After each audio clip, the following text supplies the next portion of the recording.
Welcome to the Lake Mansion. My name is Sharon Honig-Bear, and I am a public historian, and I do tours for Historic Reno Preservation Society. But today I am here on behalf of the owner of this beautiful building, Arts for All Nevada. Here we are on the veranda of this beautiful home. It was one of the grandest homes in Reno when it was first built in 1877. You can notice that the house itself is symmetrical, and it was built in the Italianate style, which if you're interested in knowing more about, look at the little pop-up and you can find out more about that style of architecture.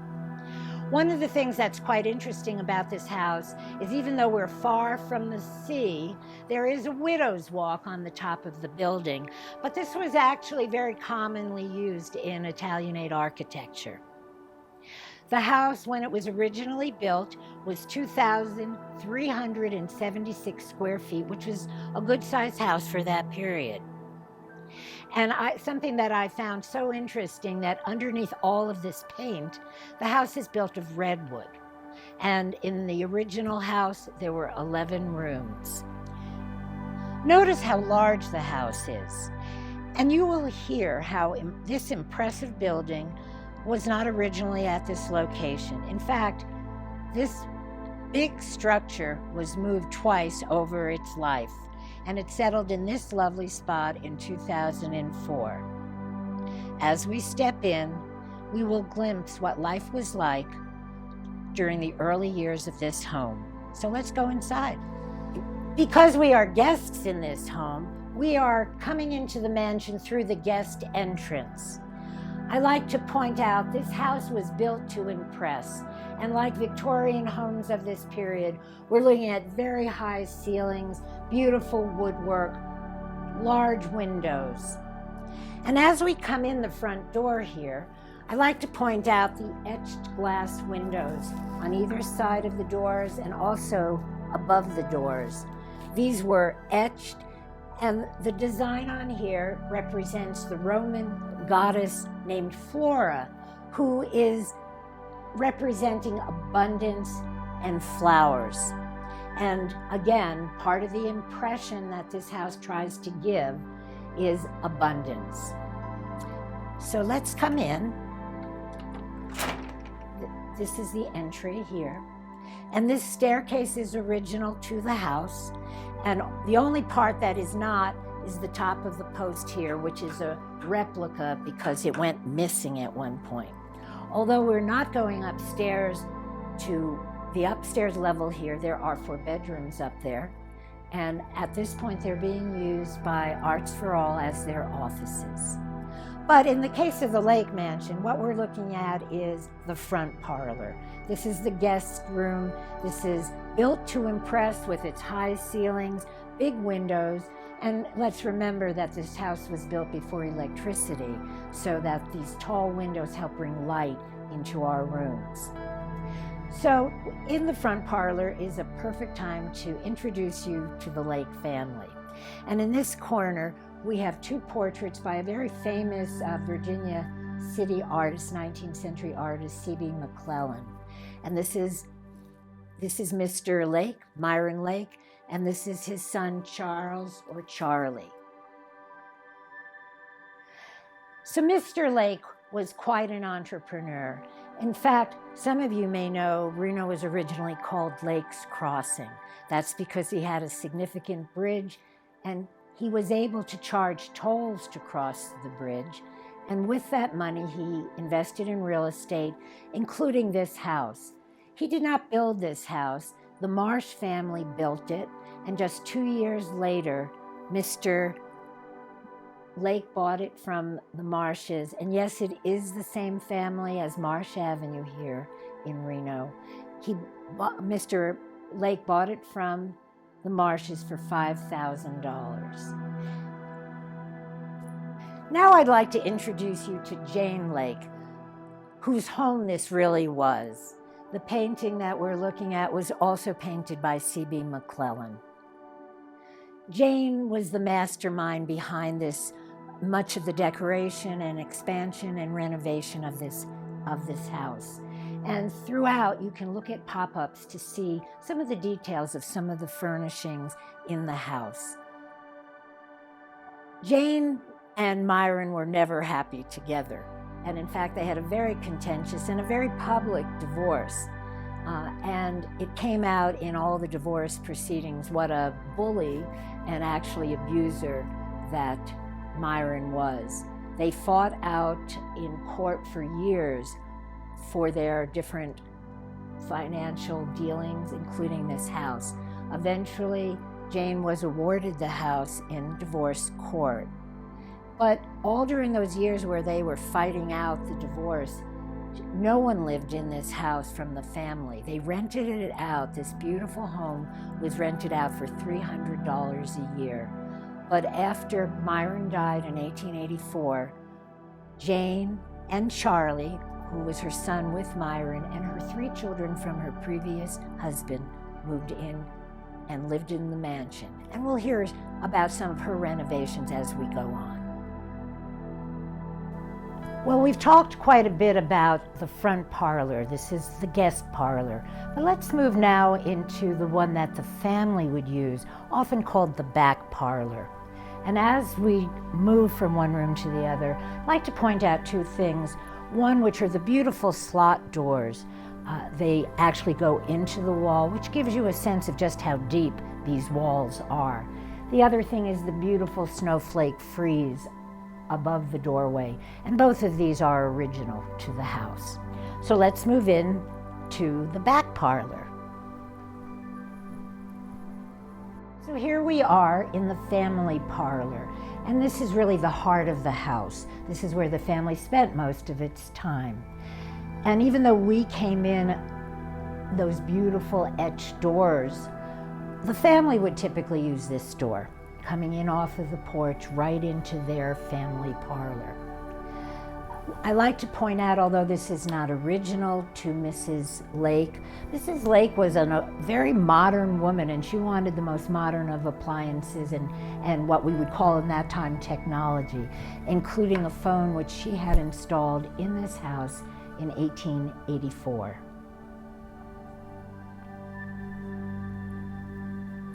When we talk about this is where the family gathered, what more natural place could you have than a fireplace? This is actually the only fireplace in the house.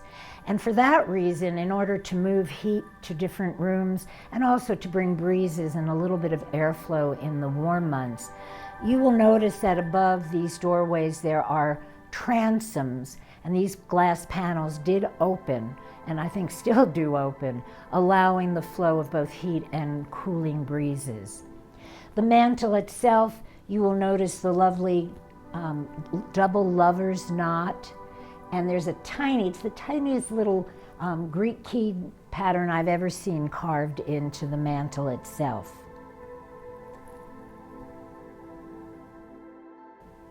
The other reason I want to draw your attention to the fireplace is because of the painting above it. I think we already mentioned that the house itself has been moved twice in its history.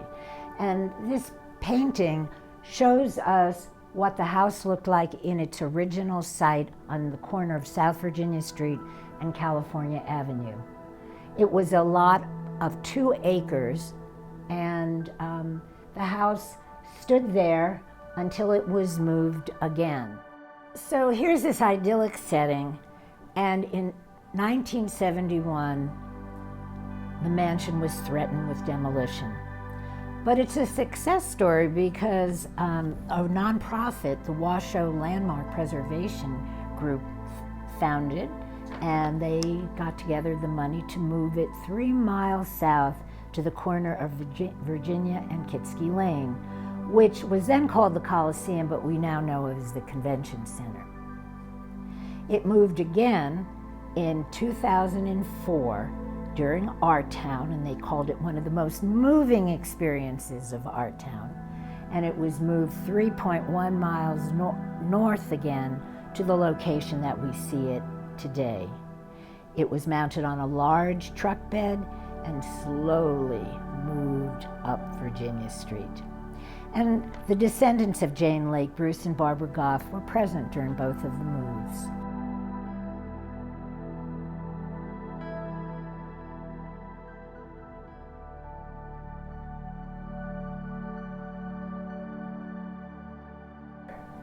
We're now in the dining room, and this particular section that I'm standing in now was not originally part of the dining room. Jane Lake was very fond of birds, and this is sort of symbolic of that, and she loved plants, so she actually enclosed a section of the outside porch and made this solarium, is what we call it, as a place for her birds and for the plants. So let's go and look at some other things in the dining room. So let's take a look at the dining room. As I walk by, I like to point out that the high chair is original to the Lake family. The other thing I would like to say, yet again, is we're showing you many of the treasures in this house, but nothing takes the place of a site visit. There are so many things, just even in this room, that we are not going into in any specific detail, so come enjoy it in real life. I like to stop and look at this painting. This is an original. It's by Mr. McClellan, the same artist that did the paintings, the portraits in the front parlor. And this is what Reno looked like in 1862, before it was laid out for the railroad, before the lots were sold. This is Myron Lake. This is Chief Winnemucca. And this is where the Riverside Hotel is now. And originally the town, before it became Reno in 1868, was called Lake's Crossing. And that's because that's Mr. Lake's bridge. And he made money every single time anyone crossed it with a cow, a wagon, a horse, a person. And that allowed him to amass the fortune that allowed him to buy this house.